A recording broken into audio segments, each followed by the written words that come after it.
Hey guys, welcome back to Ashley's Homestead Adventures. We're headed out to do morning chores first, and so I thought I'd bring you with me. Okay, morning chores are done. Barn is clean, and the horses are all enjoying their noon snack. Well, that was quick. You finished yours awfully fast, young lady. Oh, clean barn always makes me feel good. So, everybody in here is doing great. Looks like Epi is helping Grace eat her carrot. I'm gonna head out and work on the chicken pens, but I wanted to give you guys an update. Just in case it might help somebody. So these are our feeder lambs. And this year we struggled with finding baled alfalfa hay. We did finally find some, but at first they were just on their grain and their alfalfa pellets. We decided to try that route. Well, what ended up happening was these guys got a bellyache and basically started going backwards. Started looking pretty sad, ears down, lethargic, not wanting to eat anything. And so I went on the search of, and the research and, of anything and everything that it could possibly be. Basically what it turned out being, or I should say, here are the things that creep feeding or feedlot style feeding your lambs. Here are some of the things that they can get. Now, I didn't have these diagnosed by a vet. These are just things that I think is possible that they could have gotten. And I wasn't aware of it. I thought that we were fine because we were feeding them grass in the form of pellets.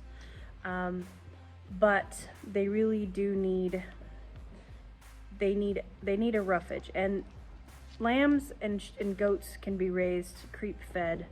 It is something that people do all the time, but there are risks, and these are the risks. And it is called acidosis, or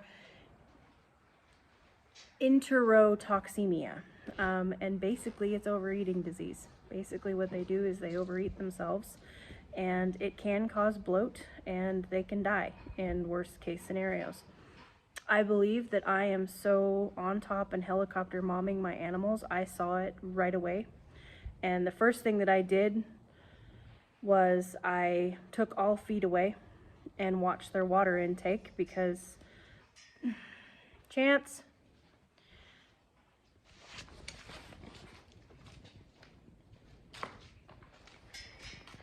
I knew better than to do that. Because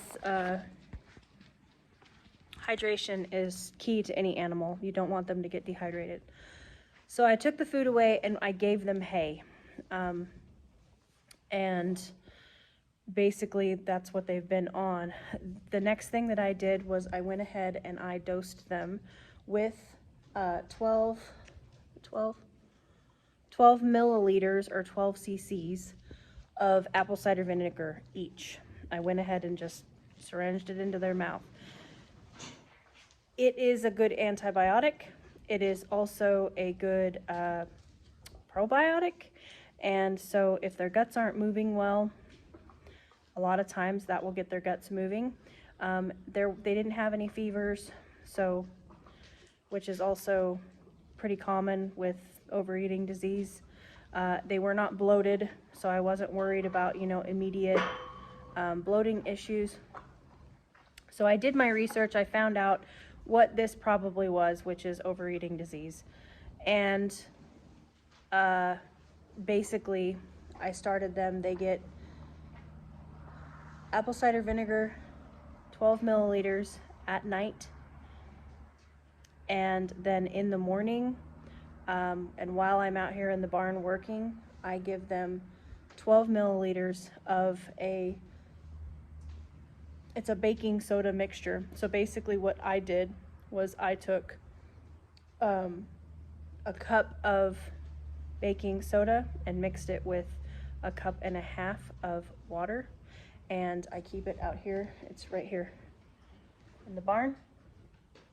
And then what I do is I just show you, I just swirl it up. It swirls up nicely, and then I just fill the syringe to 12 cc's or 12 milliliters, and I just put it down their throat.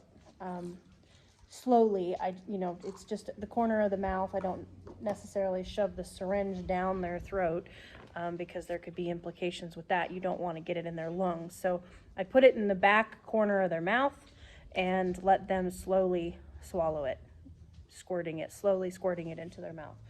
And what it has done is for 2 days, they had no appetite. They had no desire to eat. They were drinking.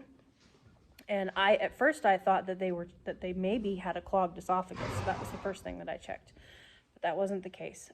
They were drinking, but they had no desire really to eat. And so as of today, they did come out while I cleaned stalls, and they did run around, and they are eating again and playing a little bit. Still not 100%. And I do go ahead and, like, I noticed that, for instance, Hansel is chewing his cud. So he has eaten enough to where he's burped and he's now chewing his cud. And that is one thing that they do, is they regurgitate their food, chew it again, swallow it again. Regurgitate their food, chew it again, swallow it again. And I did notice that he was doing that. So that means his gut is back to working. The other two that weren't doing it. So I went ahead and I dosed the other two again here at noon with the baking soda mixture. The baking soda is supposed to, help get things moving in their gut. It's good for ruminant animals. It's a good natural way to do it. The other thing that you have to consider here is that we are at the age to where we're going to butcher here in just weeks' time. We can't give them anything, antibiotics. I can't be putting anything into our meat. So we need to treat these things naturally or humanely end the animal's life if they're going to suffer. So, that's a call that we have to make, and they are not sick enough, obviously, to make that call, but it was a lesson learned. So now we know that all of our it's better for our finishing animals to have hay in front of them. So there's an update on them. I'm gonna go out and clean the chicken pen while it's not raining. Oh, much better. Now the girls have a nice clean nesting area. Come on in, sister. It's all clean.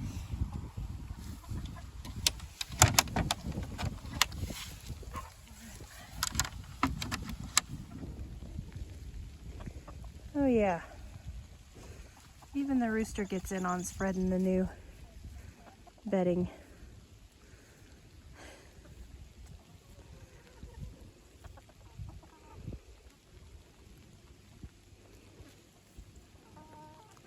And side note, you guys, even if you don't have chickens, if you do get eggs from a local farmer or homesteader, small farm, be sure that you ask them if they want your pumpkins. Don't throw your pumpkins away if you have somebody to give your pumpkins to that have chickens. The chickens absolutely love them. The pumpkin seeds are a natural dewormer for them. And of course the pumpkin itself is lots of very good nutrients in the flesh of it. So make sure that either you're feeding them to your chickens, or if you have someone that has chickens, if you don't, maybe they would like for you to share your pumpkins with their chickens. So my neighbors actually brought over their pumpkins for my chickens, because I didn't have any pumpkins that I carved or anything. We don't have kids, so my chickens get to enjoy the neighbors' pumpkins. All right, it is starting to rain. Have fun, ladies. Also, just wanted to touch on one more thing with the lambs, and this is really important, I feel, for all of our homestead animals, but it is important in the sense of the acidosis, that a lot of times that's caused because lambs don't have free choice minerals or salt, and they're not intaking enough water to flush out the grains and the things in the grains that their bodies can't digest. So as you can see, this is good. This is real good. We've got some cud chewing happening. Look at Vanilla resting her head on the fence, sleeping. Precious.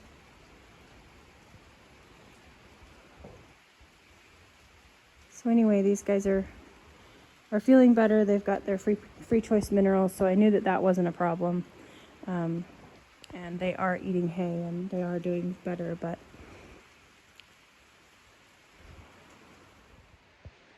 it was a little scary there for a little while, and you know, it can be one of those things where you lose them. And we had never experienced that before, and it started with just one. It started with R, and then before I knew it, they were all three, you know, ears flat, and that is a sign in sheep that they are not feeling well when their ears are flat, and then obviously not chewing their cud, and just really lethargic, not jumping around, being silly, because that's what these guys do. So hopefully somebody can learn from my mistake, and that is the reason why I share this, and that's the reason why I'm transparent. I know that we do the very best that we can for these guys, and every year we learn something new, and that is part of growing your own food, and it is part of farming and having animals and animal husbandry. We're always learning something, and this year is no exception with our lambs. So anyway, they are doing, I think that they're on the mend, and I think that we're going to be okay, but I am still watching them very, very closely, and keeping my fingers crossed that we aren't going to lose anybody. If we do, then we know what it was from, and we will go ahead and, you know, process them. They will not go to waste. This is not a disease or an illness that we need to worry about in the consumption of the meat. This is this was a feed management thing, I believe, and that's on me. So we'll let them rest, take their afternoon nap. It's good that we got some cud chewing going on. Okay, you guys, we are officially in the house, hiding from the rain. I hope that you enjoyed today's vlog, and please know that we will keep you up to date on everything that goes on, and we're sharing our journey with you, right? So sometimes it's not always super great news, but sometimes it's wonderful news. So we will continue to update you on everything that's going on here on the homestead. Thanks for coming along with me today, and I will catch you on the next one. Yours truly.